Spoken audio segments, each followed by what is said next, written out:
There's a lot of questions that I know that I got. It's rolling. Hey everybody, I'm hanging out with Cheryl, who runs Paris Nonstop. Nonstop Paris. Oh, it is Nonstop Paris, that's what I was gonna say. And then I was like, no, it's Paris Nonstop.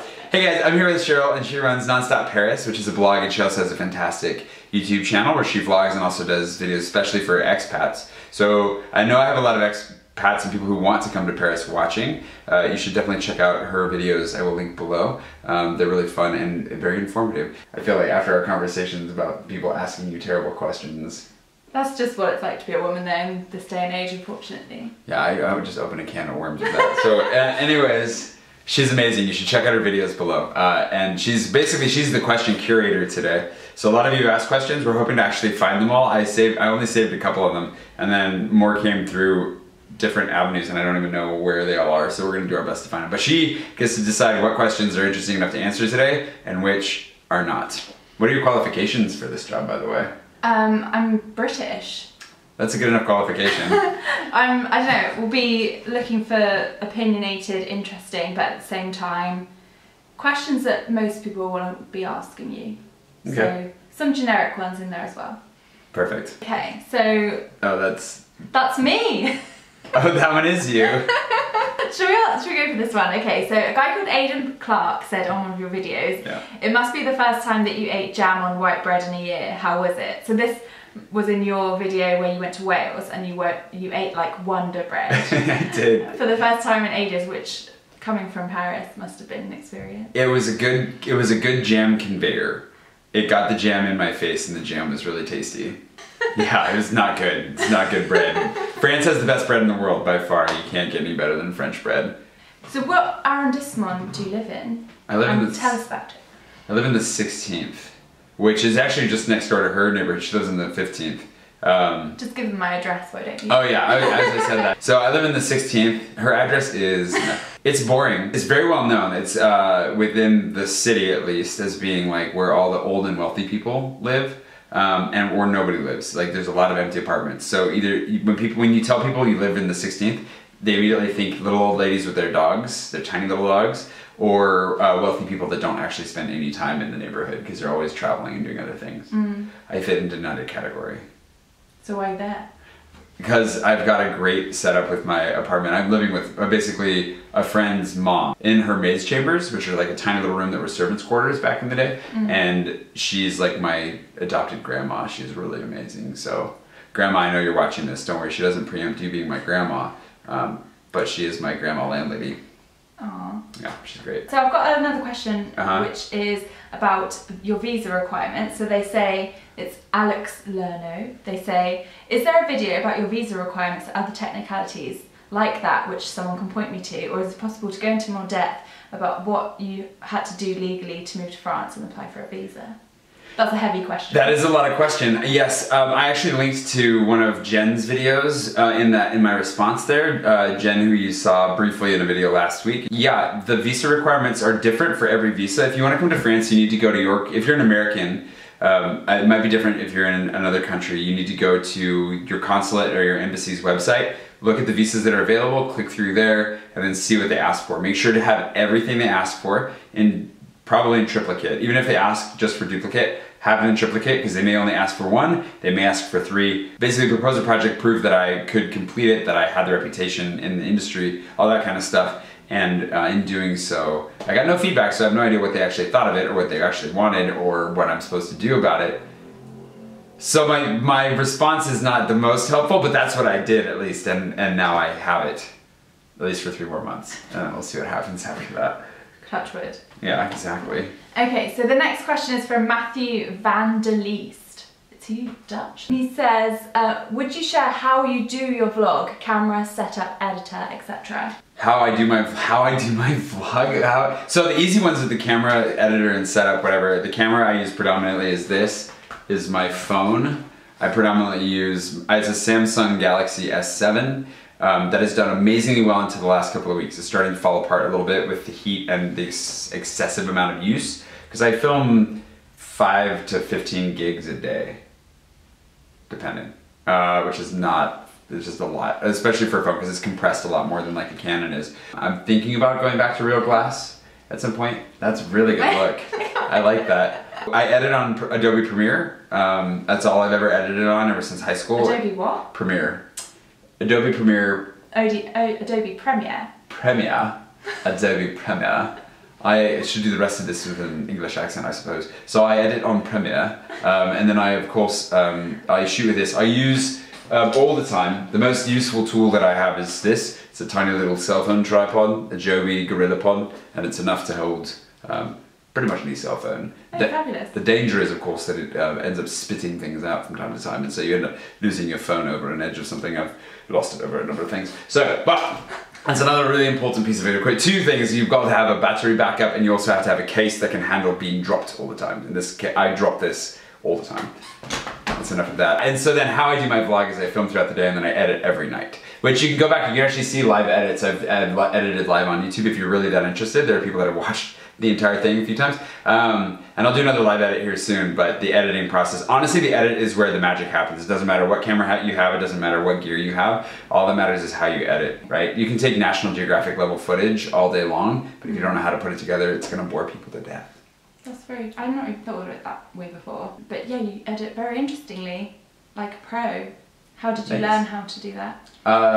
Lots of, I don't know, just lots of practice, I guess. I started making videos when I was in 4th or 5th grade. Back when there was a VHS tape you put inside of like a camera. Wow. And then there was no way to see what you were filming, so it was literally like we would shoot it. And that's what no editing software. So I would shoot the scene that we were doing, then I'd run home, put it in the VCR, review it, and stop it right where I wanted the cut to happen, and then put it back in, and then film the next shot, and then do that over again. So like that's where I started when I was like, what, 9 years old, I guess. And so like that kind of, that mentality, I guess I've always had that, the editor's mentality in that way. Right. But yeah, just from watching a lot of stuff and paying attention to how people do things. And when you look back at your old, like first couple of vlogs, do you kind of see a huge difference? Yeah. Oh yeah. I don't know why anybody's watched any of those already. Is your first like couple of videos still, are they still live on YouTube? Yeah, like from this year. Yeah, from this year of vlogging, yeah, you can go see them. I have older ones, like I used to do sit down, like talk to the camera style ones, like Vlogbro or their jump cut style videos.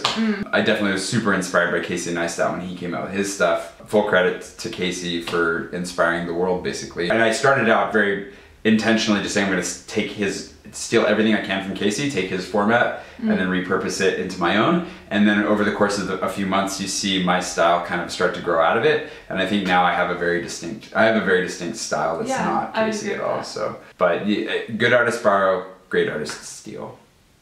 That's my quote. I made that up. Okay, so moving on to the next question is by Eduardo Pacheco. Pacheco? Okay. You're gonna have to leave it in the comments how we're supposed to say your name. And he says, what's next for you? That's a really broad question. I'm gonna take a break from vlogging soon. This is a bonus video, but I'm gonna take a break from vlogging very soon. A few weeks and finish revisions on a book that I've finished because I need to get it published. So I need to get that done. Get it. So you can move on to the next thing. Yeah, we're taking move on to the next thing, which is more vlogging probably. This is a good question. What's the biggest culture shock you've ever had in France? The biggest culture shock I've ever had in France might be long meals. Right. Which might sound funny, but like for us in the States, like we eat and we move on. What are you talking about in restaurants? No, like restaurants and just family dinners. So I'm sure this is different depending on who your family is, but for me, like we eat and we move on to an activity. Right. Or if you're having a picnic, you're playing games and then you stop to eat for a while and then you go back to doing other stuff. Right. In France, you sit forever and don't do anything. You just talk and eat and drink and talk and that's it. And if you do that for 4 hours as an American, like you start getting twitchy. And so I remember I went to Easter dinner with a teacher in Nice who was already kind of awkward, and I took somebody with me who was also kind of awkward, and I got stuck at this meal for 4 hours between two awkward people, not knowing what the heck I was doing, why I was there, and just like... And so now I love it. Now, not the awkwardness, but now I love long meals because it feels really close and intimate and really relaxing. Yeah. But that took a lot of getting used to. I can imagine. Peeing on walls was another thing that I was... Oh, just peeing in public in general? Yeah. You're a public peer? I've had to resort to that on occasion, but I try really hard not to. See, I can't do that. So it's the perks of being a man. Yeah. We're covering a lot. There's got to be something. We're covering a lot of misogyny ground today. It's unfortunate. Est-ce que tu peux rester encore en France? I want to. Please, let's stay. So that means, do you want to stay in France forever? Oui. Moi, je veux rester en France longtemps si je peux. I really want to stay in France. I really want to live here long term. Is the goal right now. It's a great base of operations, and if I could get dual citizenship, then I could live in the States or anywhere in Europe. And that's ultimately the goal too, is I want to live in more places and see more of the world. But Paris is such a central location that flying out of here is really, really easy to see the rest of the world. What do you not like about France that you like about America? Convenience and customer service. If I want to get anything done in the States, I can call somebody, use an app, go into a store and just get it done and move on. Here, it's like a full day process to get anything done. Like you can walk into a bank and open a bank account in the States. Here, the bank's probably not open. So it's not going to be open. When it is open, they're going to demand that you have an appointment. When you get the appointment, they're going to want paperwork they didn't tell you you're going to have. Finding out information on the internet, like when is this thing open or closed? Do you want to do videos about other parts of France? Absolutely. Can you? The answer to that one was no. This is very bizarre. Have you visited any other chateaus? I visited Fontainebleau. There's a vlog about Fontainebleau. Right. We got lost in the forest. In the comments. No, it will be linked in the description. I will link below. And what trips do you have planned for other countries this year? Well, I did just go to Wales and Portugal, which was fun, for a wedding and then just a reunion. I really want to go to Helsinki in August for a convention. We'll see if that happens or not, because I'm in a spot where it's kind of tight right now. It's not easy to travel. It's not easy to leave. I need to work. I'm hoping I can at least make a weekend trip of it, but I definitely need to stay here and work as much as I can. Have you considered making Mexican food? Every day. If I had the ingredients here, I would make it all the time. And if I had a kitchen, I would make it. I don't have a kitchen or the ingredients. He says, what is the secret about the sparkling Eiffel Tower? Oh, I do have a secret about the Eiffel Tower sparkling. Aww. It's really kind of cool. I'm gonna have to do that. It's kind of romantic. It's part of the reason I didn't want to share it. I might not. I might edit that out. We'll see. See how I'm feeling. Is this like held for like date nights? No, I don't think anybody that watches my vlog would want to date me anyways. I think that'd be pretty. I think I'm pretty safe on that. Well, they put off for life.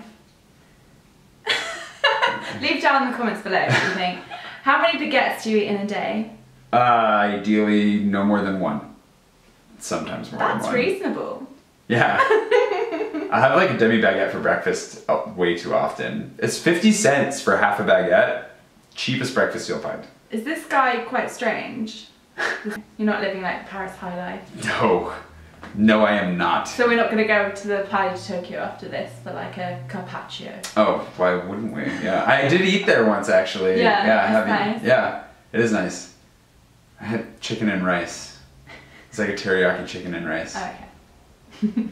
Well, thank you very much for asking a bunch of questions. I hope that I gave you guys a week. If you didn't get a question answered, oh, also if we missed one of your questions, it's my fault because I didn't do a very good job of gathering them all as we went. But also, I only asked the decent ones. So if you asked a crap question, you didn't deserve to be in the video. Yeah. So now you're going to be left in tension. Was your question crap, or did we just miss it?